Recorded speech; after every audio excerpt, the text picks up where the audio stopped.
Hey, what's going on everyone? Welcome back to another episode of Star Wars Coffee, where in today's episode, we're going to be taking a look at all of the planets that were in the Mandalorian Season 2 trailer. That's today here on Star Wars Coffee.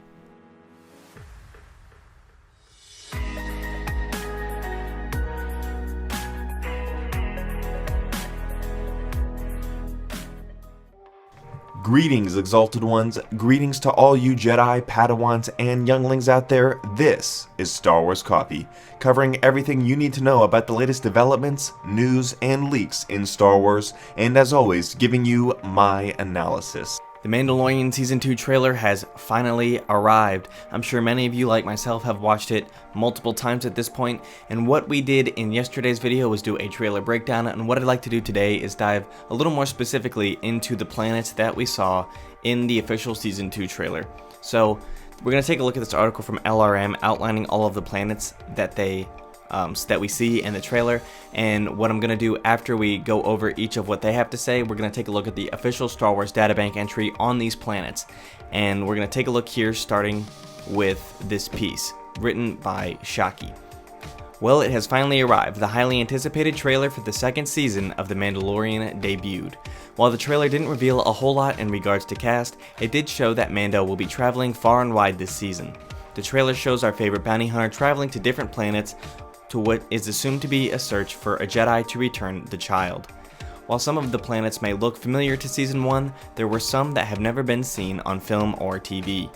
Then there are some planets that we may have seen from a recent video game, Jedi Fallen Order. As promised from Jon Favreau and Dave Filoni, the second season of The Mandalorian will expand the Star Wars universe.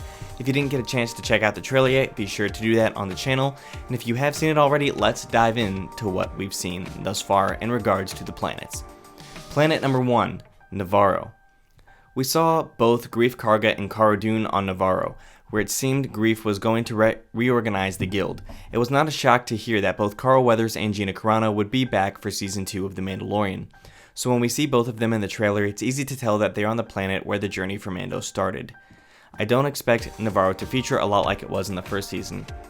And what's really peculiar about Navarro being in the trailer and being in the first season quite a bit is that there is no official Star Wars databank entrance for the planet Navarro, which is weird. Because I went through all of the Mandalorian stuff and there's nothing for Navarro, so which is really peculiar, because they have all of these other obscure things for the Mandalorian, but they don't have anything for Navarro.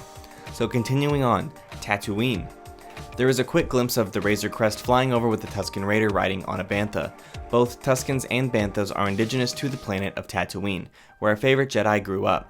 Both Anakin and Luke were raised on Tatooine, so maybe Din Djarin is looking for some connection to the Skywalkers to return the child. There was also a scene where two Gamorreans are fighting in a ring, which could also be at the favorite spaceport from A New Hope. Gamorreans, as you know, Jabba's palace, that is when they are featured in Return of the Jedi. And the official databank entry for Tatooine on the Star Wars website is as follows: a harsh desert world orbiting twin suns in the galaxy's outer rim. Tatooine is a lawless place ruled by Hutt gangsters. Many settlers scratch out a living on moisture farms, while spaceport cities such as Mos Eisley and Mos Espa serve as the home base for smugglers, criminals, and other rogues. Tatooine's many dangers include sandstorms, bands of savage Tusken Raiders, and carnivorous dragons. The planet is also known for its dangerous pod races, rampant gambling, and legalized slavery. Anakin Skywalker and Luke Skywalker both grew up on Tatooine, and Obi-Wan Kenobi spent years hiding on this desolate world. Next up is Mon Calamari. Mon Calamari is the home to an array of water species, but mainly the Quarren and the Mon Calaminians. In the clip we see Mando and the child. They are on a ship and then a shipyard where both species lived. It is also in this scene we see Sasha Banks, rumored to be Sabine, watching Mando from a distance before she disappears. It could be that Mando was looking for Ahsoka and Sabine was sent to Mon Calamari to find them. And here's what the databank has to say about Mon Calamari. The Mon Calamari are a humanoid aquatic species with high domed heads, webbed hands, and large goggle-like eyes. They hail from the oceans of Mon Cala, a planet they share with the Quarren. During the Clone Wars, differences between the two cultures were fanned by separatist troublemakers to erupt in the Civil War. During the Galactic Civil War, the Mon Calamari were said to be the soul of the Rebel Alliance. The Empire pressured these gentle amphibious people into war by subjugating their watery world. In retaliation, the Mon Calamari became one of the key species of the rebellion, supplying badly needed warships to the outnumbered Alliance fleet. Moving on to Zepho. So out of all of the scenes and the planets in the trailer, this planet itself is the most speculation. There was a scene where we see some scout troopers hop on some speeder bikes down into a trench, chasing after someone or something. Also, there was a scene where Mando jumps using his rock pack into the same trench. While there isn't a whole lot to go off of here, the best bet is that this is the planet Zepho, a planet that was featured heavily in Fallen Order and has a lot to do with the Jedi.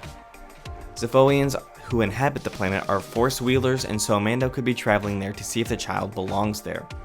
And the databank entry for that is as follows. A mountainous, water-rich world located in the Outer Rim, it was once home to a small community of archaeologists and pioneers who ventured there from the core worlds of the Republic. The peaceful community was disrupted and ultimately destroyed when the Galactic Empire rose to power. Started with the pillaging of historical sites and sacred tombs, which ended only after excavations failed to turn up anything of immediate value. And then the final planet featured in the trailer is Elum. It is weird. In the Star Wars universe, there aren't really a lot of cold planets. Elum, though, is probably the most important planet in all of the Star Wars lore. It is the planet where Jedi younglings were sent to find their first kyber crystals for their lightsabers. It has been mentioned or seen in the Clone Wars and animated series, as well as Jedi Fallen Order and then The Force Awakens. The First Order converted Elum into the Starkiller base because of the amount of energy from the kyber crystals could produce the ultimate blast. It would make sense for Din Djarin to bring the child here since it was the home of the Jedi for a while, and he might be looking for certain clues to locate a certain Jedi, maybe Ahsoka. And the entry for Elum is as follows. The most sacred world to the Jedi Order, the ancient planet is forever encased in ice and whipped by biting winds. Hidden beneath the frozen surface is the Jedi Temple from the very dawn of the Order. It is here, within the legendary crystal caves, that the Jedi initiates must undergo the gathering. The rite of passage, handed down over centuries, requires Jedi younglings to trust their instincts, overcome inner obstacles, and find them the unique Elum crystal that is attuned to their Force presence. Upon retrieving the crystal, a Jedi initiate begins the process of constructing his or her lightsaber under the guidance of the Professor.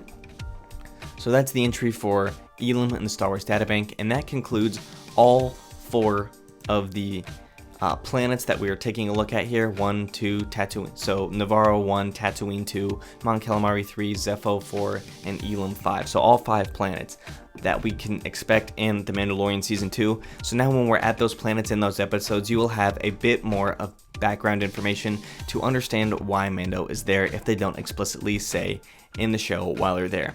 So that's all I have for you guys in today's video. Thank you guys for watching. May God bless you and the Force be with you always. If you enjoyed this episode, and frankly, even if you didn't, don't forget to subscribe. Do it! And if you want to help spread the word, please give this video a thumbs up and tell your friends to subscribe. Please check out the official Star Wars Coffee merchandise, and don't forget to check out all of the content playlists on this channel, including The Rise of Skywalker, The Mandalorian, and much more.